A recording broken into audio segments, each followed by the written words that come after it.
Bonjour à tous. Bonjour. Moi c'est Philippe. Moi c'est Marie. Pour vous, on a fait des petites vidéos rassemblant des gestes qui sauvent. On espère certainement que vous n'aurez pas besoin de ces gestes qui sauvent, mais si en cas de besoin, vous les retrouviez facilement dans votre mémoire.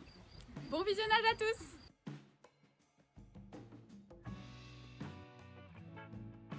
Il est très important de désinfecter la plaie avec un antiseptique pour éviter toutes sortes d'infections dans la plaie.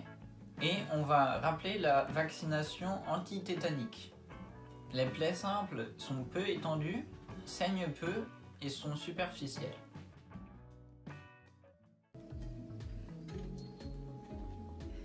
Oh ah.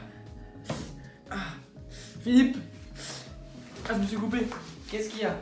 Je me suis coupé, regarde. Oula, ça saigne. On appuie fortement sur la blessure et on prend un linge propre pour interposer entre la plaie. On va mettre ça dessus. Tu appuies fortement dessus s'il te plaît. Si le saignement ne s'arrête pas, on peut prendre une bande élastique ou quelque chose comme un foulard pour appliquer plus de pression sur la plaie. On va simplement faire un nœud avec la bande élastique pour qu'elle tienne d'elle-même. Si cela ne suffit toujours pas, que le saignement continue, on va reprendre la compression locale. On va ensuite alerter les secours. Par contre, si la compression locale ne suffit pas pour arrêter le saignement, on va mettre en position un garrot. Pour ça, on va avoir besoin d'une corde, d'une cravate ou d'une ceinture par exemple. Et du coup, on va passer à l'action.